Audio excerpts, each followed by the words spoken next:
I'm Peter, and I'm in Norfolk in England, and we're having a slow, relaxed start today, so it's almost 6:30. Nikki? I'm Nikki. I'm in southwest London at the same time. Cynthia? Cynthia, Kankakee, Illinois, and it is almost 12:30. Mary? I'm Mary in Rosarito Beach, and it's almost 10:30. Okay. Well, we've got a small group today, but it gives us room to explore this. Do the ground rules. Oh, yeah, sorry. Thank you. Do the ground rules. Yep. Just remove that. Okay. Shall I read them? Please. The Pelham ground rules for the Peter Fleming Forum. The ground rules are designed to support a safe, nourishing environment. 1, we ask that you come to the meeting with a clear head, free of the influence of drink and drugs. 2, in any Pelham setting, you keep control of the pace and depth of your sharing. You may pass or say no to any suggestion. Your no will be accepted and not judged or analysed. No means no. 3, we ask that people respect the confidentiality of those present and do not share anything they heard outside the meeting. 4, in Pelham work, we have a strict no gossip rule. No gossip means we do not talk about anyone who is not present, even in a pleasant way. Okay, thank you. Thank you for coming. I want to continue with the theme topic of transparency, script lines, and straight messages, and how they combine. We've looked recently at each of them. We've looked at them recently in terms of communication strata. How they can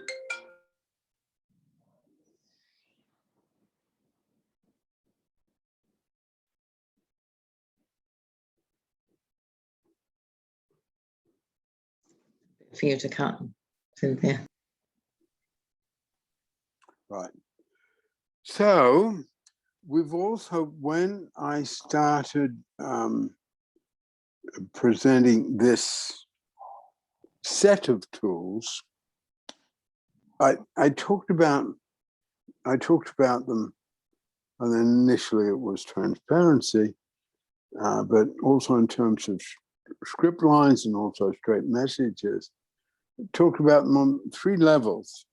One is practicality, how these can simply help our lives. And we've been looking at that recently about how they can help our communication, and also how they can, which I want to touch on today, how they can also help us being honest about our political, social values. So that's the first one, practicality.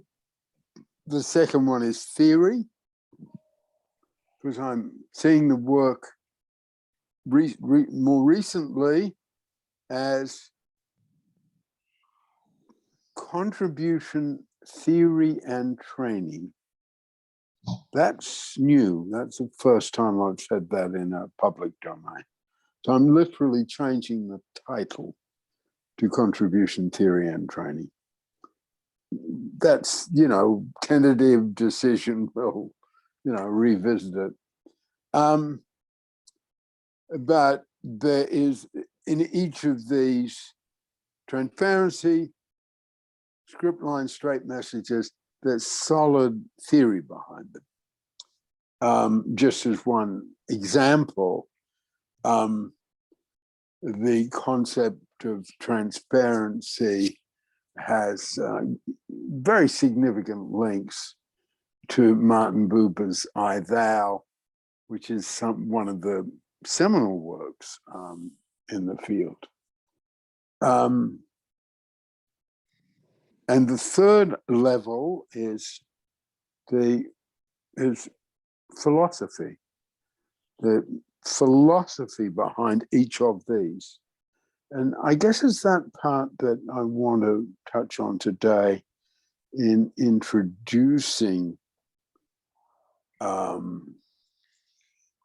this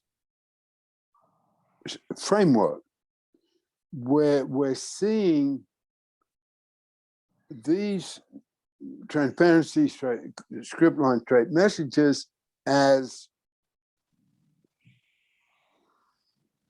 tools for truth, tools that enable us to be truthful in the world. This is new, it's a huge topic, so, you know, it might be a bit rough at this time. Yeah, so, and that in a way is the philosophical roots of Pelham. On the one hand, there are the philosophical roots of Dave himself.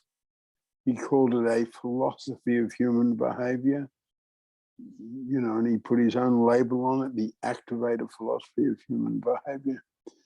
But we've also got, I think, I want to call it a philosophical intent. But we will look deeply into ourselves. That and it's very much in passive listening, as I've said. I didn't catch the philosophical intent that we will deeply look into ourselves. Now that is, and just as an aside, I'm presenting a paper on the philosophical implications of decisions to my philosophy circle the first Sunday in December. So it's not this next month, thank goodness. And I'm terrified, okay, to put it simply. You know, how can I come up against Schopenhauer and Hegel and Wittgenstein? You know, as it would be said by, that's, you know, that's the academic stance, as it would be said by Wittgenstein. So I've got work to do. You have to borrow Dave's audacity. It just is fresh and original.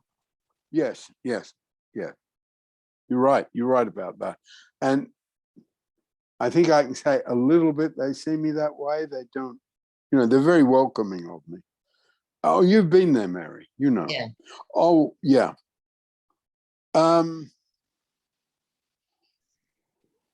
So on the one, so we have David saying, you know, this is a philosophy, but I think we also have a philosophical intent that we will look deeply into ourselves, and then in some ways we will share who we are with the world.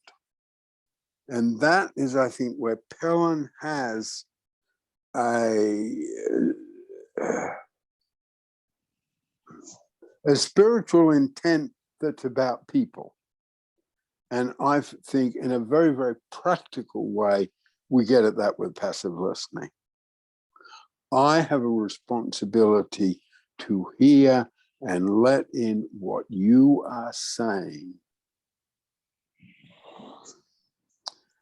and not put it through a filter of my values, my emotional reactions, my beliefs. No, I'm just letting in what you are saying as a human being and letting that into me.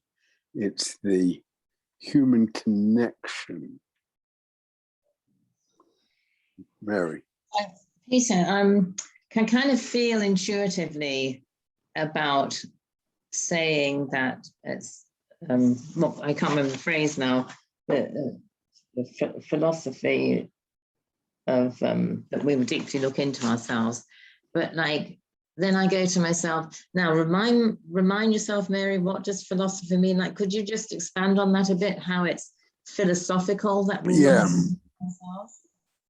Well, I can't do that because I don't sort of have the answer yet. There's something about that I haven't thought through. And I guess my friends in the South London Philosophy Circle, and coming from that very different place, really give me the opportunity to think through something I am still thinking through.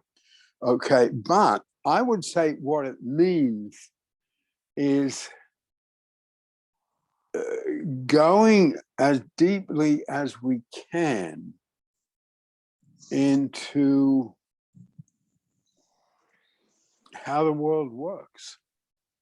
And within that, raising large questions like what is truth, what is a fact, and I want to get in what are decisions. I haven't sufficiently explored, I wonder if you're doing it now, how it's defined. Okay, that's exactly what I was doing. But yeah, and I think it's about what being is, you know. And then if we take in being, and I want to say, quickly bring in the truth line, I imagine there are a lot of different definitions. Mary. Well, it's quite interesting, actually. I mean, the second part of the sentence says, especially when considered as an academic discipline, but that's not really what we're interested in. The beginning of the sentence is philosophy, the study of the fundamental nature of knowledge, reality, and existence. Exactly. And I guess what David came along,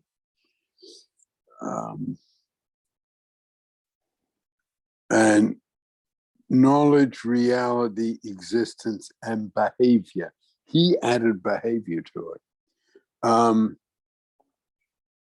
And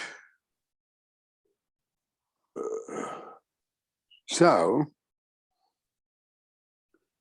and I feel within Pellin, it is sort of grown up. You know, Dave had his audacity, and I guess I've got my modesty and apologetic nature. So he just declared it. This is a philosophy, and there was no doubt. And also, Dave somehow or other set himself up that he was pressed. Okay, Dave, how does that work? How would that work for me? Or how would that work in this situation? But he wasn't sort of challenged. How did you develop this? What are the influences on you? How do you come up with these ideas? How do you come up with diagrams? This is part of the portrait, okay? So it's not so much today's forum, but it's relevant. Those questions were never asked of him. And I just don't know why. And that's what I'm getting at in the portrait. You know, me and Dave, a portrait of an inspiration, to the book I'm working on. They were never asked. And I've got this space to sort of explore that in a fun and intriguing way. Now, why the hell didn't we ask him? We'd have so much more knowledge about it all. Anyway, bring it back. I think there is something that what we do in Pellin, which is have a theory and philosophical import, but on a practical level, I think we have a philosophy about at least exploring ourselves deeply. I guess the shorthand in Pellin is we don't make it a part of the ground rules, but at different parts of the work, I think it is quite explicit. Well, what are your memory links there? You know, that's a sort of easy Pelham question. Doesn't matter what comes up. You know, we've got a conflict within our organization, or I've got an enthusiasm to talk about Barack Obama at great length that gets in the way. And then it's a very valid and almost unspoken, not unspoken, frequent and committed Pelham put in view that, yeah, I'll explore my memory links about that, whatever that is. And I will explore those memory links with other people with whom I've developed a safe environment, collegiate spirit, and I'll be open about where that comes from. And we feel that, particularly with passive listening, we can do that without scoring points against each other, without getting into competition. The stuff from academia to the helping professions, I would say, can rip them apart because people sort of can't resist the temptation. And I guess I've got the privilege with my South London philosophy circle to be engaged in that, but with people who aren't pursuing their ambition or aren't trying to score points.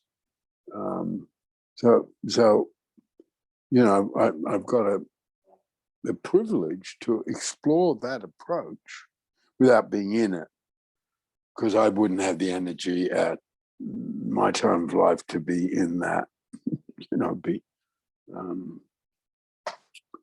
boring. Been there, done that. You know, being in professional disputes between schools of thought and practice, being in professional politics, which is parallel to academic politics, been there, done that. And I think most people who are experienced of that don't want to go there because it ends up being toxic.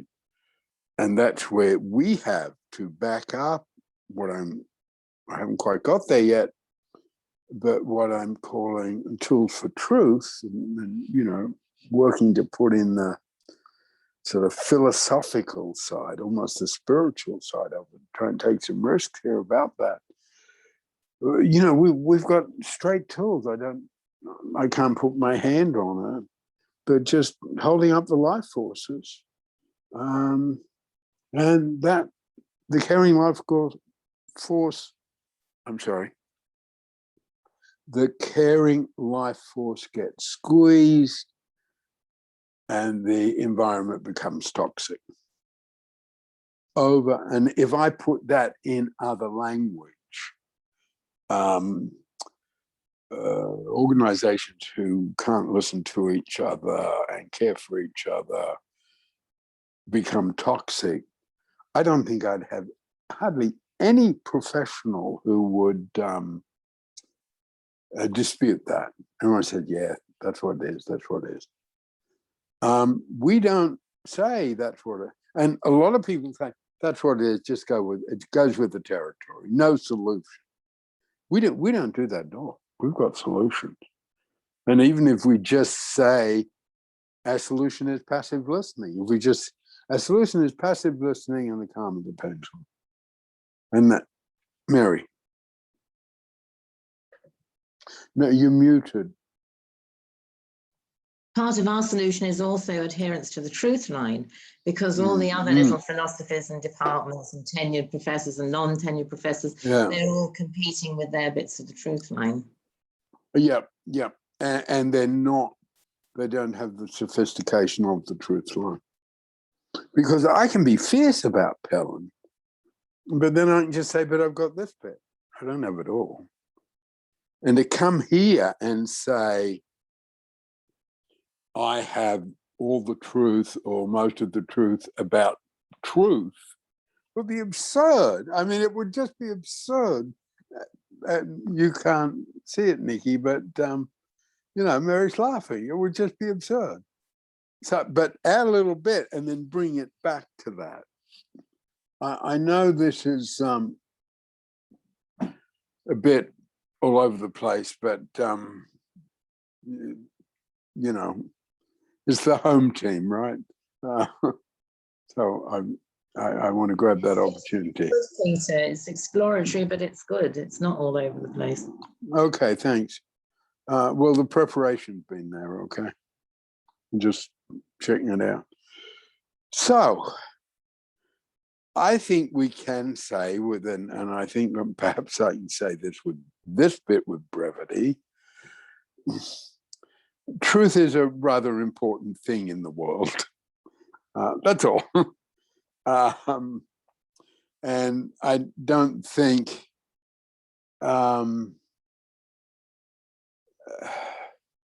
you know, from the husband who's having a secret affair to the politicians who's got plans to replace his boss and take his boss's job away from him, just using those two examples, I don't think we have to go very far. That truth is pretty important. We started off with transparency, script lines, and straight messages in a way, sort of from a therapeutic point of view. What do I do with the secrets or the bits I can't share with people, and how can that do me in and mess up relationships from work to home? And transparency, script lines, transparency about taking risks, about being open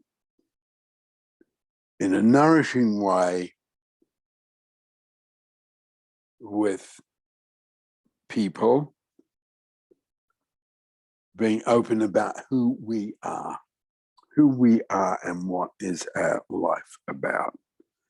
And I want to add to that, and what are our values and beliefs. Now,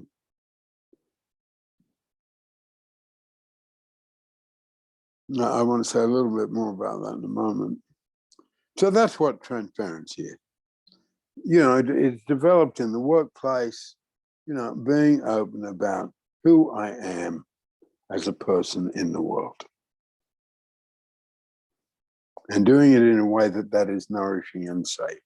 And in transparency, we've got that. We've had that one for decades. That one, the world is catching up with us. The next one is script lines. And script lines is handling difficult bits. Just for now, I want to say handling as secrets.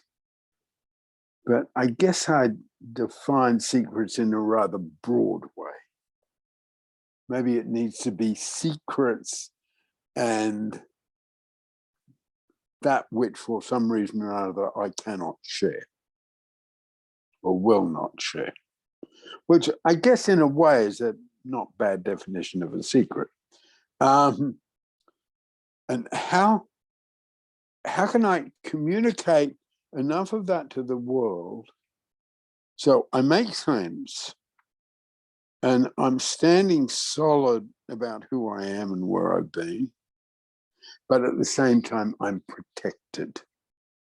So all the work we've done here on script lines you know, they go through 100 edits, they're rehearsed, they're thought through. They need to be tested in such a way that the script line can be used in, a good script line can be used in almost any situation. Because all we're saying with a script line is this is who I am. I am sharing that bit with you. Right now, I don't want to share anymore. At a later time, if we're close, I wouldn't mind sharing more, wouldn't mind answering your questions. But at the moment, I want to connect with you. So I'm saying this much. I've been divorced 4 times. I live on my own. And then I want it understood. So that's my contribution to you. And I want it understood from your contribution to me that that's enough for now. Okay. And I think that, and we're talking about the practical side of these tools for truth. Okay. And it might need to be spoken rather than unspoken. You know, I've been divorced 4 times. I live on my own. I wouldn't mind telling you more about my circumstances at some other time. And even that phrase could do with some the whole thing could do with some editing. And we do that with script lines. You know, we don't, they're not spontaneous. They may come up spontaneously at times, but that's a little bit like backing the winning horse in the horse race. You know, it's luck if they come up spontaneously.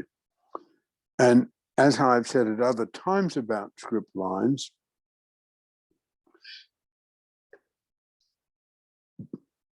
I think generally, but particularly in the caring life force, spontaneously, we will have an inclination to come up with the wrong script line. Yeah, I'm 88 and I've just gone through the last 7 or 8 years, I don't know how long it is, horrible divorce, lousy divorce. That's why I said lousy divorce. It's not quite protective enough. It's putting a bit too much of me out there, sort of saying I'm a mess, whatever. The script lines need a lot of rehearsal. I think they need good advisors. When we got it, it's a gem because we can use it anyway for years. And then what we've been working on, and it's truthful. A script line is not in any way manipulative. And perhaps in that, it's not manipulative, it's not clever. There can, with transparency, be little bits of manipulation, little bits of cleverness. Someone like Michelle Obama.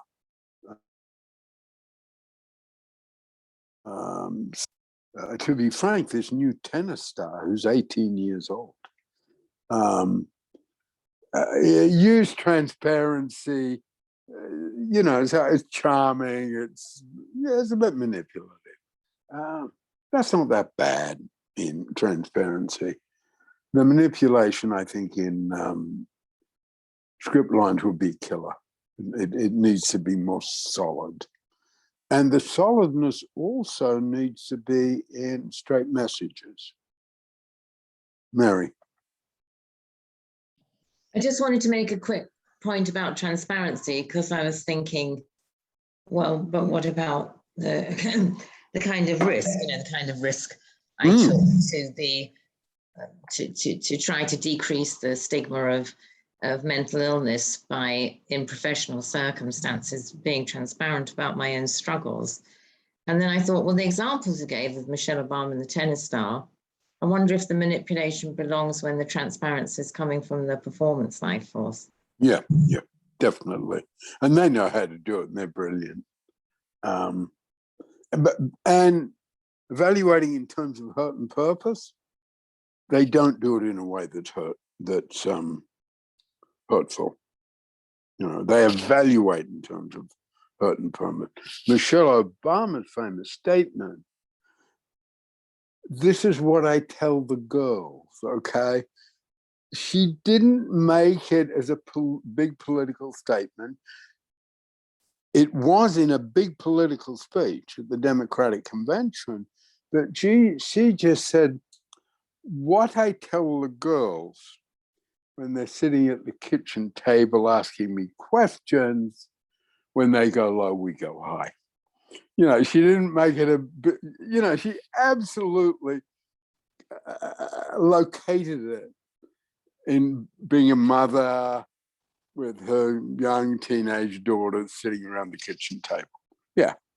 And of course, it, you know, one of the political statements, one of the leadership political statements of the decade, and yet she put it in there. It was just me and the girls.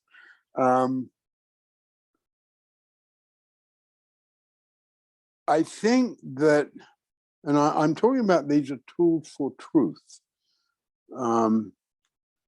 And I think straight messages comes in as a really big challenge, okay?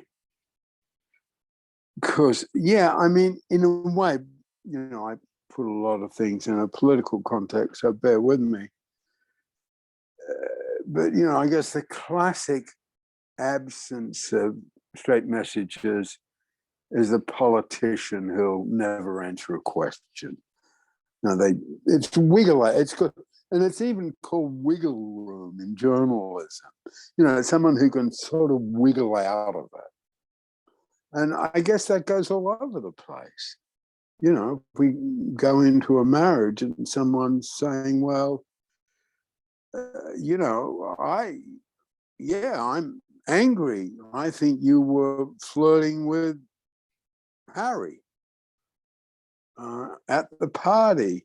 And someone who has the wiggle room to not give a straight message, yes, I'm attracted to Harry. I mean, that will be the straight message. And two people could work it out with straight messages. You know, the straight messages started with Janet Letterman's work as a Gestalt practitioner and trainer, saying how important she felt straight messages were for children, including young children. They just need a straight message. She was quite adamant about it, and that was coming off her career as a teacher. And we've used it in terms of couples work, family work in Pelham over the years. But I think it hasn't been, I guess the reason I'm saying these are tools for truth, I'm trying to give them a sort of framework, a theory that give them a little more bang, okay?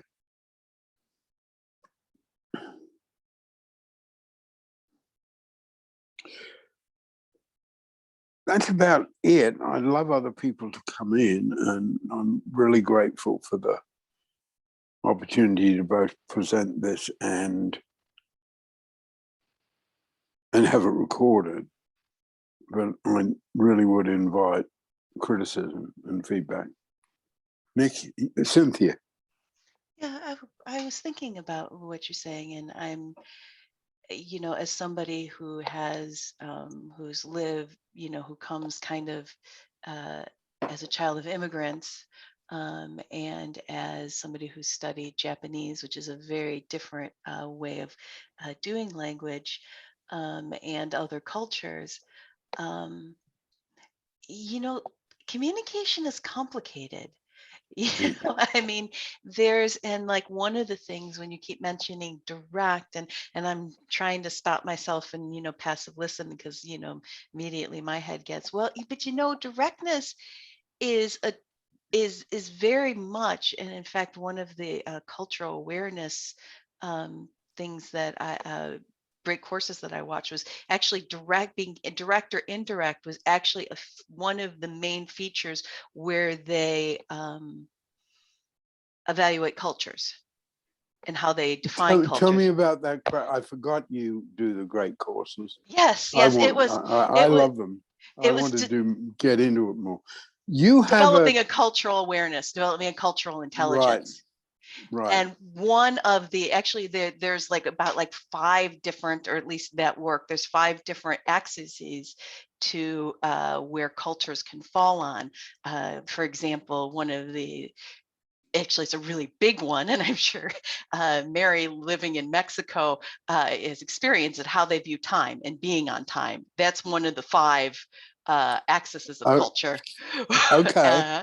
And another one of the big ones is being direct or indirect, and whether speech is direct or indirect. Right. Yes. And but then I'm thinking in that context, it's not necessarily a matter of hiding things, or it's just sort of a preference for if in an indirect culture, everybody's being indirect, so there's actually not any miscommunication because you understand each other. Yeah. Like, for example, in Japanese, there's just things that you don't like. In Japanese, which is a real problem sometimes for people from the West, is they will go out of their way not to say no. Right. Down to the level of, in fact, my friend, the one who she was talking about this one time, and I guess it's a bit in Mexico too, where you have to be careful of how you ask somebody if a train goes somewhere. Because if you say, does it go to this town, they're going to tell you yes. They're like a nice person. They don't want to disappoint you. She said it's inconvenient. So you have to ask the question, where, open-ended, where does it go? Right. But I don't know. I mean, it's and I'm sorry, I'm kind of all over. And I'm also thinking of this is really useful. A Japanese concept of tatamaya and hone. Tatamaya is your front face, is the actual you standing in front. And that's very scripted in the language. I mean, you don't even, like, despite if you're talking about a play, it's a script. You're not, somebody says, how is the play? They're not asking for your opinion. You're supposed to say the right word. And in fact, my friend was corrected when she said the wrong word. If she said the play was fun, she's like, no, it's beautiful. And that's what you're supposed to. And there's that whole level of communication that you're not actually communicating, you're just being together socially. And then there's, and you generally are with with strangers. You would be tatamaya if you were in the if you were with a superior, social superior. They could be hone with you, but it would be very rude for you to be that way with the superior. And there's what is hone then? Hone is real. It's the word for real. It's what your real feelings are, and those you do for people who are uchi to you, who are in your uchi and soto. Soto is outside, uchi is inside, and that's what you are with your inside people. And in fact, you're expected to be much more polite. I mean, this whole thing about being rude to strangers, you're more polite to strangers than you are to people who are in your in-group. You can be yourself with your people who are in your in-group, but you don't do that. It actually causes a big language problem for learners, because if you go to Japan, are going to use Sankeigo, which is polite speech, and it's very flowery. You use humble language with yourself, and you use very honorific language for the other person, but it's hard. So somebody who doesn't know the language very well is going to come in and hear people talking to them in Keigo. it's difficult. Yeah.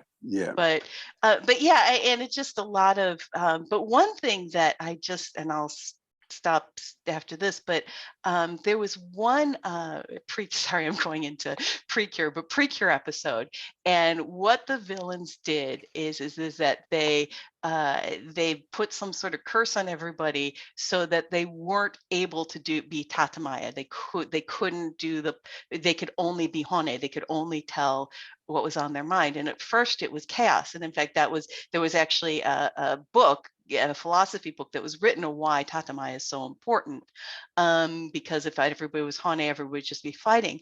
But in the thing, how it worked out is at first they said their negative feelings, but then there were a lot of positive feelings that they hadn't shared too, or vulnerable feelings like, yes, I'm mad that you did this, but I also missed you a lot. And it actually ended up bringing everybody closer together, which really surprised the evil people. And that was what, that a lot of times the real feelings are not, and that's a common theme in this particular series, that your true feelings are actually usually not the negative ones. They're usually the vulnerable ones, and the caring ones are actually what's true. So it's a lot of thoughts. Mary.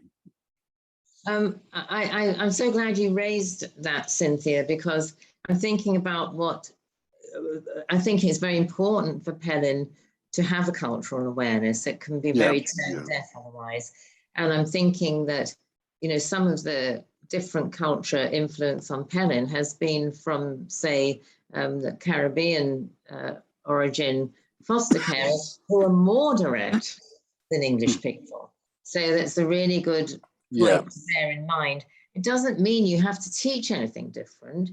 It means you just put it in the correct cultural context. Of course, I'm talking about, I'm going to see if I can get this thought out that's in the back of my mind.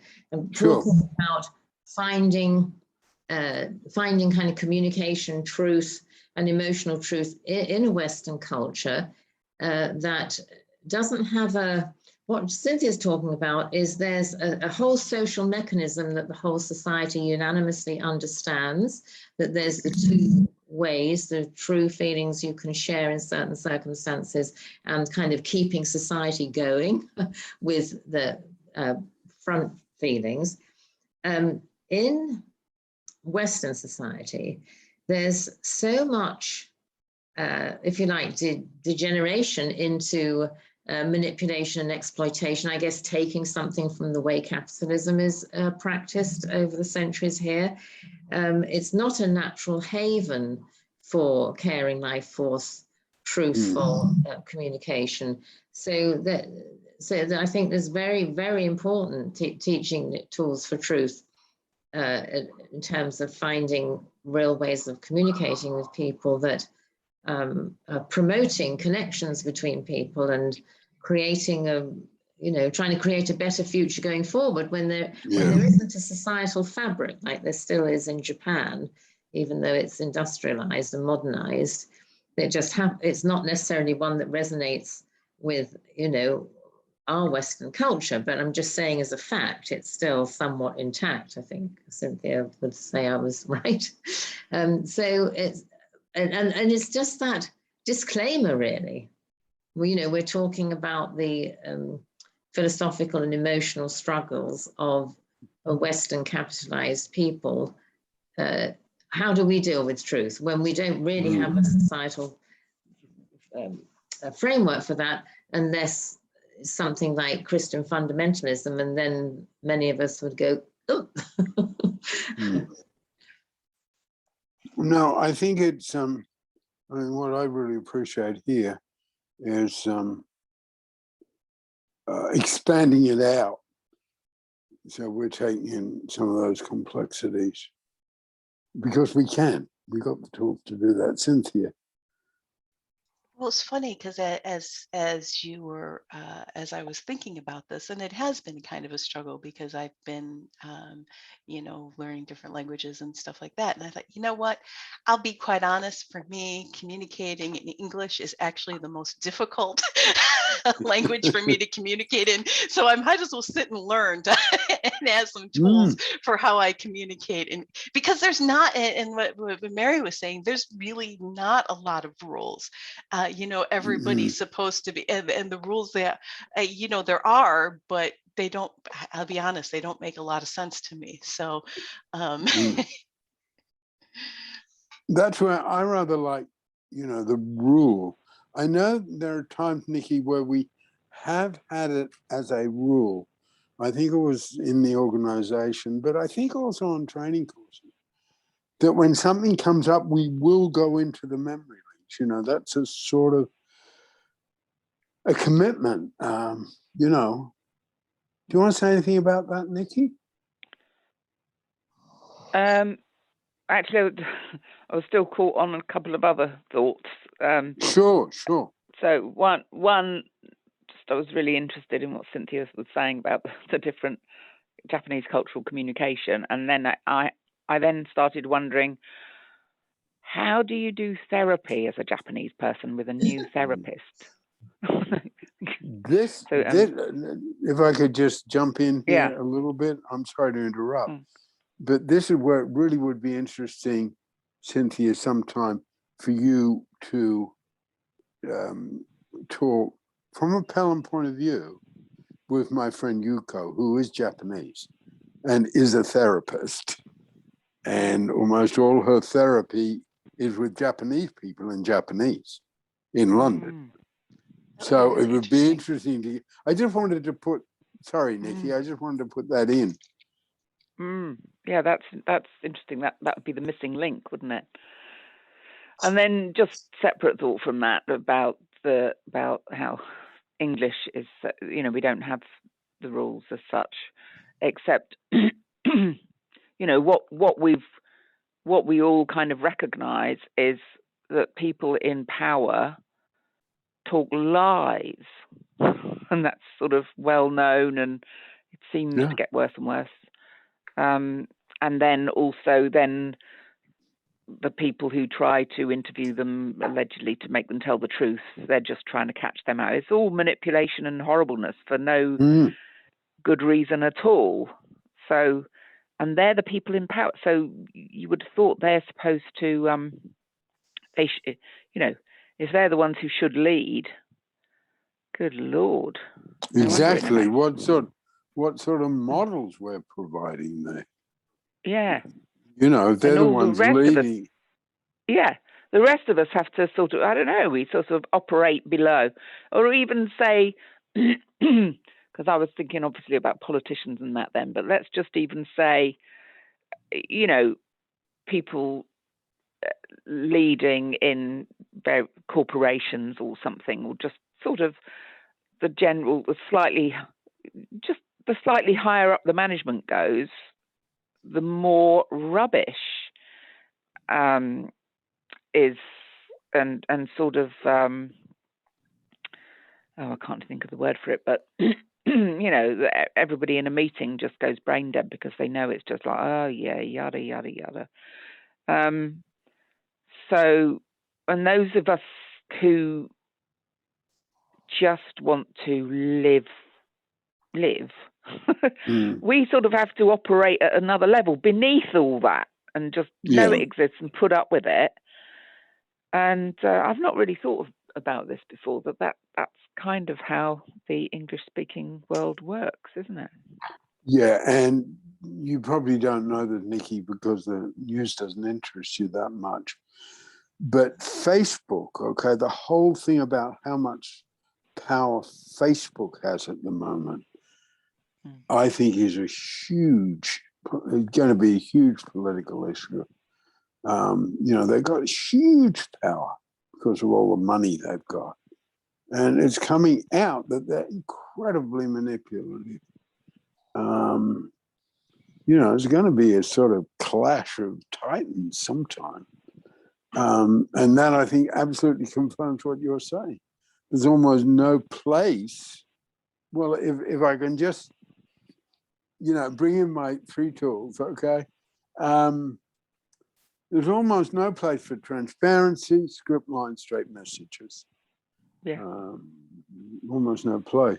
And Yeah. I know, Honesty. and so that's Facebook, one of the giants. But I have inside knowledge of Amazon because of my son Gabe.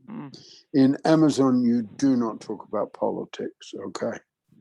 You just do not, because you do not talk about politics, you do not talk about religion. That is trained into them because it makes the corporation run smoother. It's like Why just AA and Al-Anon have that rule too. Yeah. You mean why just to stop colleagues having little arguments, or you mean in some big power related? No, so stop colleagues having little arguments. So yeah, everything is super efficient. Yeah. Anyway, I'm just sort of, I just want to sort of throw these things around. And when we're thinking, I happen to know that about Amazon, Mary. I just want to tell this little story. I was told that someone who traveled a lot and went to meetings all over the place, went to a meeting, I believe, in Northern Ireland, and somebody said, I can listen to whatever the other side was, Catholic and Protestant here, like a brother, but in the street, I'd want to attack him. Say that again, the last bit. I'm not remembering the quote quite properly. But somebody who had been to meetings all over the world and had gone to a meeting in Northern Ireland said that someone else in the meeting had said, I can listen to, say he's a Protestant, the other one's Catholic, I can listen to him like a brother, but in the street, he'd be my enemy, or I'd have to attack him or something like that. Right, that's fascinating. The point is that by not allowing talking about religion and politics, and there might be a third one in those 12-step programs, but I can't remember. But anyway, by not allowing talking about religion and politics, you foster unity and tolerance. Yeah. If your people have a heightened awareness of their points of conflict and opposition. Yeah. I was talking to somebody the other day about 12-step groups and about how, I realized the difference here. It was in relation to individuals then like going for a coffee together afterwards, and I was just learning all these different dynamics that had gone on in this group that I know about, and I would have had no idea. And basically, what I identified was, of course, everybody within a group, everybody follows the rules and regs, which are very, very strict, and it's for safety. But you put those exact same individuals who are getting on fine and have compassion and empathy for each other because it's safe, so people speak their truth. There we are, back to the truth. People are sharing from their truth because they know they can. There's going to be no interruption, no crosstalk, no advice giving, so they're safe. But you put those same individuals, they go down the road for a coffee together, taking no account at all of now everything's fair game. Safety is not there. They just jettison that. And it all, I think the bit that I saw, because what I was hearing was, everybody is finding everybody difficult, or, people find this one difficult or that, but, and this and that and the other one fall out. And what I realized was it's worse than in normal social contact because they're bringing their unconscious assumption of they are safe to just be themselves with this group of people. And they're not at all. They've been too open and exposed towards each other, and then they just let themselves be themselves, and basically what I was learning. You know, everyone else suddenly finds out who is the Nazi in the room that they didn't realize before, you know. Mary. I just wanted to say that's very interesting, if not somewhat sad. I just wanted to add that in my experience, maybe it's a cultural difference with America, or California, I don't know. But people, I've never ever experienced that. I'm not conscious, I'm not aware of whether people are still avoiding the same topics, but they absolutely maintained the safety and comradeship when they went to do coffee. It's called fellowship. When they did fellowship together, they maintained that atmosphere. So that's just interesting that's those two. I think around this,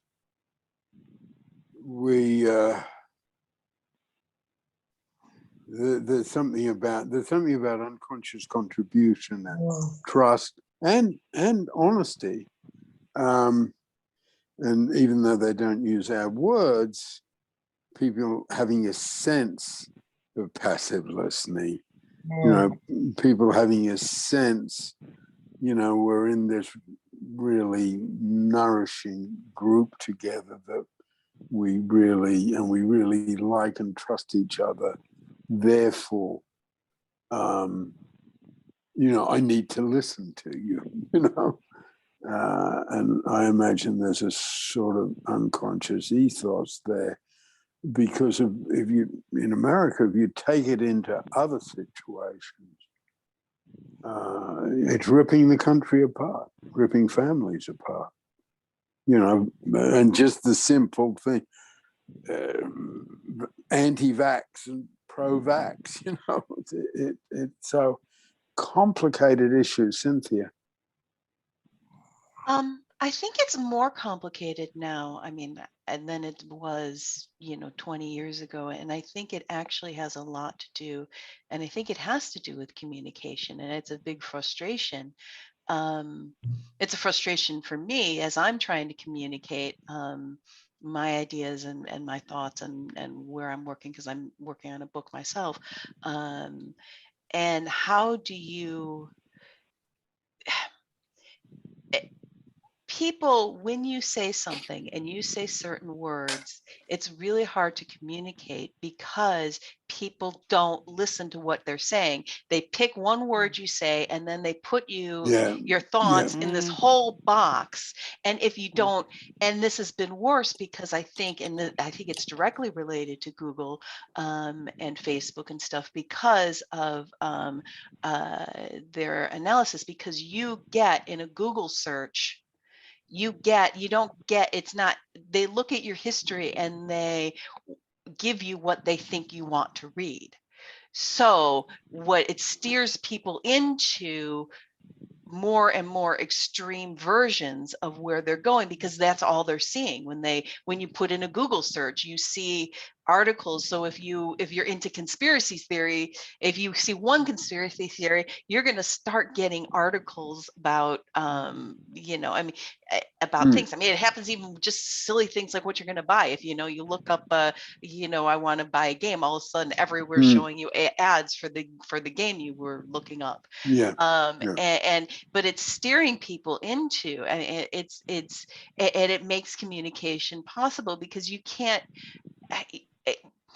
you know, I'm not, especially if your views don't fall into one of the camps, you know, you'll say something and then they'll pour everything on you. I mean, it even happened at home. You know, one of the things that I think it would be okay. I was having discussion with my spouse, and, you know, she was actually being very derisive of people who won't get vaccines and who won't trust. And I said, okay, yeah, you know, I think particularly the medical profession and the scientists really need to look at how they're communicating to people, because they haven't been fostering trust. And then when you have an emergency like this, and she just went on, I can't believe you're defending them. No, that's not what I'm saying. You know, I got my vaccine. I agree that we all should do it, but it's not all the fault of the the former Yahoo in chief, sorry, it's not the fault. I mean, it is, he fostered it, and he actually rode the waves of I mean, he, you know, it didn't matter whether people liked him or hated him, he was getting attention, and that's all he wanted. You know, at least that's my view of what happened. But you know, so it's hard, and maybe with script lines and stuff, because it's, you know, how do you say who you are in the world without people after your first sentence boxing you into something that you're not? No, I think you've touched on something that's really important, and also you've answered a question for me which is probably obvious to everybody else. Anyway, following this young Emma Raducanu, this young tennis player, and she had this big success in America, and she had a coach who she'd known for years, who helped her, okay? When she won and came back here, she sacked him. She's 18. And she simply said, I need someone more experienced. I'm young, I need someone experienced on a high level. This guy's a great guy, but he coaches 12 to 15-year-olds in tennis, okay, in a suburb in London. And I think she needed someone who can stop her being destroyed by social media. And that probably someone on some pretty, and she said, I just need someone who's more experienced on the high level. On someone that makes sense. So what are you saying? What are you trying to say? I don't understand. Well, what I'm trying to say about that, I think we need to bring in the dimension of social media. And how does that relate to this stuff we're presenting? You're not saying if she got excoriated or something, we're leaving it to our imagination and what happened as a result of her doing that on social media. Oh, she's very, she's good with script lines, okay? Follow this girl and she's really good with script lines. Was she? No, she didn't. No, I'm coming in with what I'm saying. I reckon everyone, a lot of people who follow tennis said, yeah, she needs protection about social media, and that coach can't give it to her. He's not experienced on that high level. So people are supporting her. She's not in trouble over it. She's very good with script line.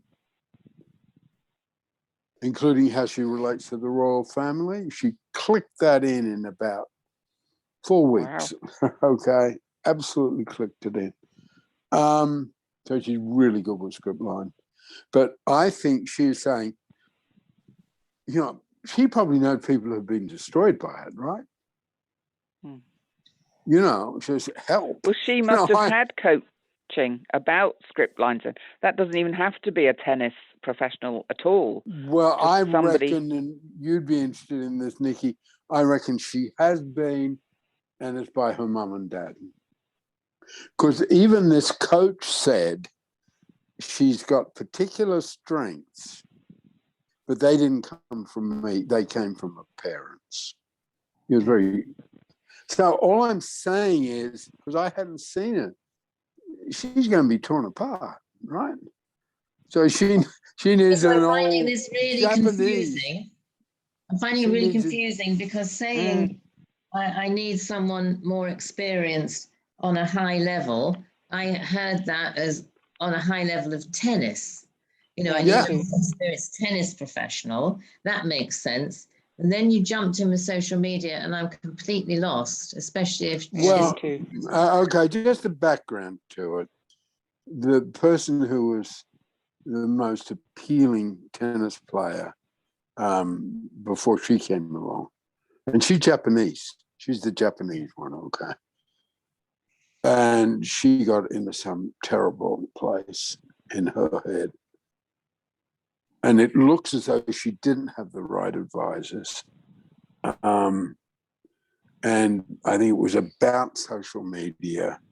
And so what I picked up is we need to be able to, particularly this stuff, because it's about communication, over time, we need to relate it to social media. I know people in my field, which is pretty small potatoes in the world, okay, who've said the wrong things on social media and got themselves in a mess.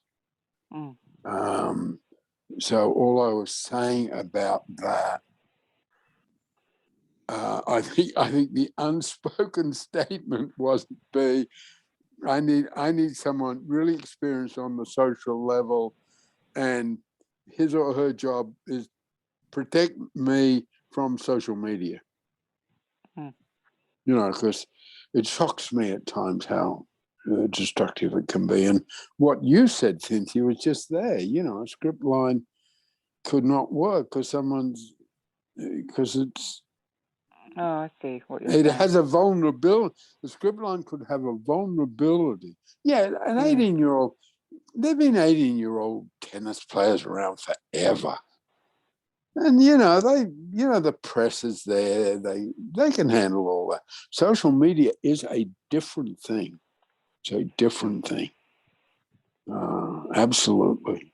So you mean you could say a script line that's about what you say, but if you put a script line on social media because of how Google works, it could immediately make it look to everybody, like you said, the opposite, and you end up in an entirely different that bit world. You picked me up here recently, okay? Oh, right. You know, if I just came out of prison, right? That one. Yeah. And I guess, and this has been really good for me. I think what we could say is that is a script line that is a really good script line pre-social media, okay? And sort of teenagers sharing a slightly sexy photograph from their holiday party or something. 20 years ago, that wasn't even dangerous. Might be dumb, but it wasn't. No way was that dangerous. And it's probably much less than 20 years. I don't know. Might be 10 or 12 or 15. But now it's incredibly dangerous. We've got to stop in a minute. Cynthia. Yeah, I just have one more thing. But as one of the things that I'm doing to earn some money while I'm building up what I'm doing is I'm writing for a website, and how some of this works is that, and it's good for me because I'm being taught how to write. But you have to write for Google. Because if you don't write for Google, in fact, there's whole things about search tools and all this stuff. Because if you don't write for Google, nobody's ever going to see it. Yep. I mean, it's so. Anyways, that just. Yeah. No. That's sort of useful. And when you think of, okay, she's 18.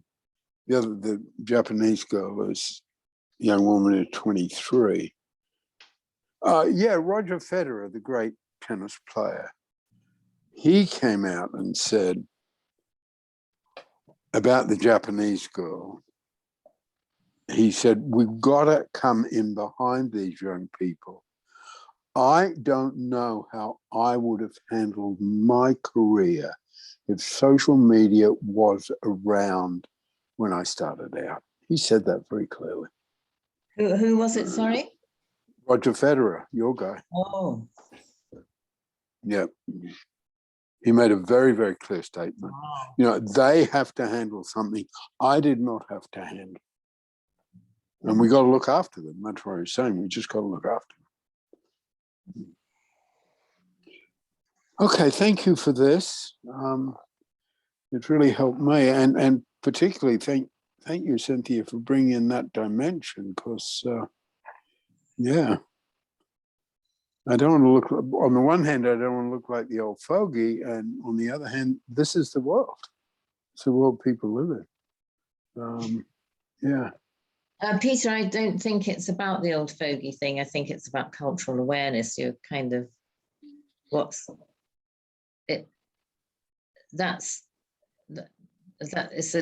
social media is a different issue from how cultures relate to communication and truthfulness. And that's an area where but and within, however, it's an area where we could really you can really offend people. We won't offend Jamaicans, but there are people of color that we could really offend accidentally. Yeah,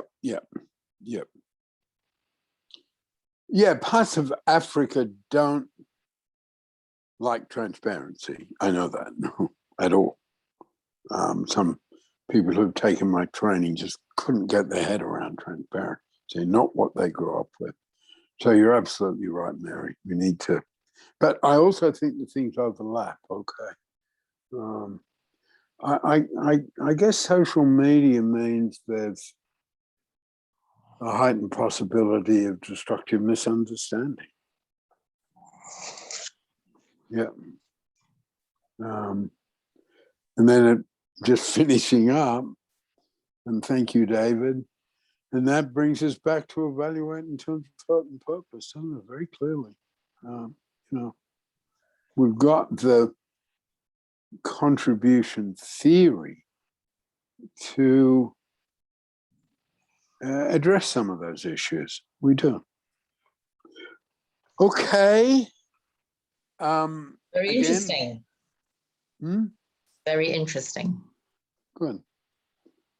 Okay, I'm Peter, and I'm in Norfolk in England, and I think it's going to start getting dark at 2 o'clock in the afternoon.